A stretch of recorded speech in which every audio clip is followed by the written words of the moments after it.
शिवशक्त्या युक्तो यदि भवति शक्तः प्रभवितुं न चेदेवं देवो न खलु कुशलः स्पन्दितुमपि अतस्त्वामाराध्यां हरिहरविरिञ्चादिभिरपि प्रणुन्तुं स्तोतुं वा कथमकृत पुण्यप्रभवति।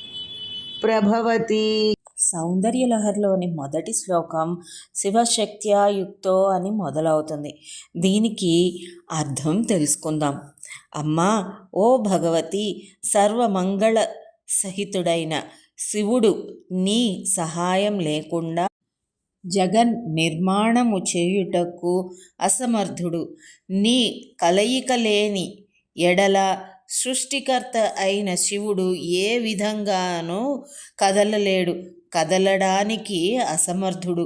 హరిహర విరించాదులు చేత కూడా పూజలు అందుకుంటున్నావు.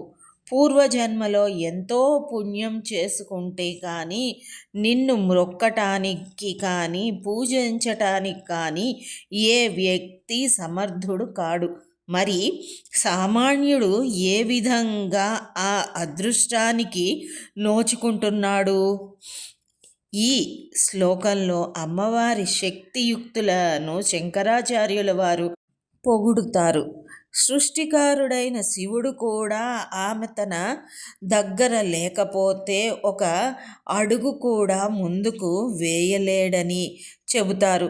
శంకరుడు అద్వైత మత స్థాపకుడు. ఆయన శ్రీచక్రారాధకుడు.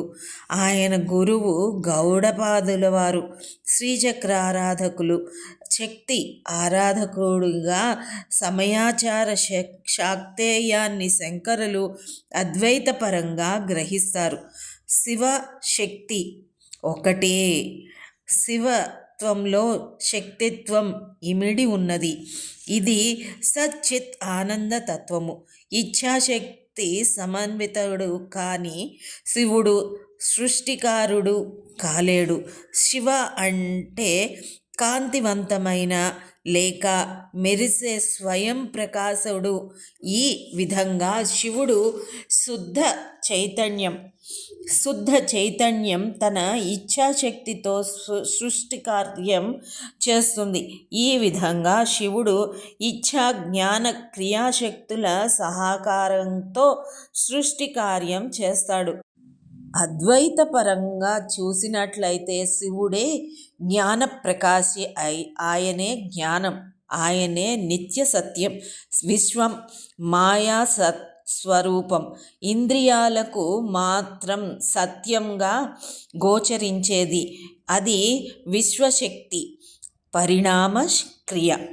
శ్రీచక్రారాధకుడిగా, దేవీ ఆరాధకుడిగా శంకరాచార్యులు దేవీ మహత్యమును కొనియాడుతూ శివుడు స్వయం ప్రకాశవంతుడు అయినా శక్తి అండదండలు లేకపోతే సృష్టి కార్యం చేయడంలో ఒక అడుగు కూడా ముందుకు వెయ్యలేడని, శక్తి మాత్రం గొప్పతనాన్ని శ్లాఘిస్తున్నారు. ప్రపంచం లేక విశ్వం అంటేనే మాయాశక్తి. విశ్వ దంపతులు సృష్టి స్థితి లయకారులైన బ్రహ్మ విష్ణు మహేశ్వరులు ఈ శక్తి ఆరాధనతోనే వారి వారి ధర్మాలు నిర్వర్తిస్తున్నారు.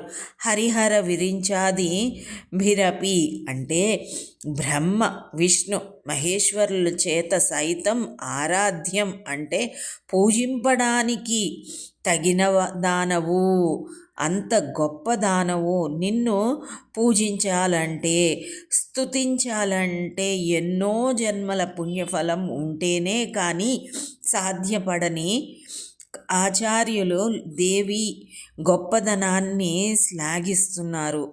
ఈ శ్లోకంలో నిగూఢంగా దేవి ఉపాసన మంత్రాలు ఉన్నాయని విమర్శకులు భావిస్తున్నారు. ఈ శ్లోకంలో షోడశాక్షరీ మంత్రం నిక్షిప్తమై ఉందని చెబుతున్నారు. ఈ శ్లోకంలో అంతర్లీనంగా శ్రీచక్ర సూచన ఉందని, శివశక్తి సృష్టి క్రమం సూచించే శ్రీచక్రం ఈ శ్లోకంలోనే అంతర్గతంగా చెప్పబడిందని కొందరి భావన. ఈ శ్లోకంలో దేవీ స్తుతే కాదు, దీనిలో మంత్రం యంత్రం నిక్షిప్తమై ఉన్నాయి. ఈ విధంగా అన్ని శ్లోకాలు మంత్ర యంత్ర నిక్షిప్తాలు. ఈ శ్లోకంలో నిక్షిప్తమైన మంత్రం క్లీం. ఈ యంత్రాన్ని బియ్యపు పిండితో నేలపై వ్రాసి ఆవు నెయ్యి దీపం ధూపములతో పూజా విధానంతో 12 రోజులు అర్చించాలి. రోజుకు 1000 సార్లు ఈ శ్లోకం భక్తి శ్రద్ధలతో జపించాలి. ఈ శ్లోకాన్నే మంత్రంగా మననం చేయాలి. అలా చేసినట్లయితే కార్యసిద్ధి అవుతుంది. ఇక్కడ ఒక చిన్న వివరణ కూడా ఇచ్చారు. ఏంటంటే క్లీం బీజాక్షరంతో పాటు బీజాక్షర మంత్ర జపంతో పాటు శ్లోక జపం చేయడం మంచిది. దీనికి నైవేద్యాలు ఏమిటి అంటే బెల్లం, కొబ్బరి, అరటిపళ్ళు, త్రిమధురములు. దీంట్లో ఎంతో మంచి అన్ని కార్యాలు సిద్ధిస్తాయి. సర్వకార్య సిద్ధికి ఈ మంత్రం ఉపయోగపడుతుందన్నమాట. శ్రీమాత్రే నమః.